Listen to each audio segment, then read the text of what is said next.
LEGO just approved 6 new ideas projects, and I can't tell you which ones I'm more excited for. Let's talk through them and stick around to the end to see which ones didn't make the cut. This is the most designs that have ever been approved at one time, another indication that LEGO continues to lean into this theme.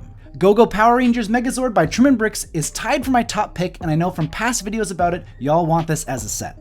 Truman Bricks was the fan designer of the Starry Night set and has had over 20 designs get to 10,000 votes, so this is another well-deserved win. I can't wait to see Power Rangers come to life in LEGO. The possibilities with the minifigures are endless. Downton Abbey Highclere Castle by Bro3 has been the other set that I've been waiting for a long time, and I'm so glad that it was moved from the parking lot. I am a huge fan of Downton and can't wait to see such an amazing looking building. I hope they keep it close to the fan design, and please, please, please give us that full lineup of minifigs. The show is driven by the characters and it's hard to imagine missing out on any. La Catrina by YOP1172 is another popular one and will be flying off the shelves if released near Day of the Dead. The fan design has the option to change outfits, but my preference would be to keep it to one to keep the cost down and focus on getting the posability right. Smurf Village by the Half-Blood Baron is another great pick for an IP. This is a design that I could see being changed the most, assuming that LEGO will cluster the houses together into 1 or 2 separate pieces, not in the somewhat modular design we see here.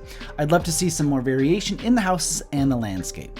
Ramen by McDud is maybe not my first choice because I lean towards play sets more, but man, it sure looks perfect. I love the use of parts in this design and could see it being super popular worldwide. I said in a previous video, I hope they can create some sort of stand to get the bowl on an angle so you can see it better on a shelf. E.T. by Laugh-A-Brick is another great buildable character that will look awesome beside Gizmo or some of these Star Wars creatures. This film is so iconic and I could see this being a favorite, though it will be the hardest to design to make sure that it looks right but is also sturdy. The Ideas team also moved 3 new designs to the parking lot, which means they could be approved at a later date.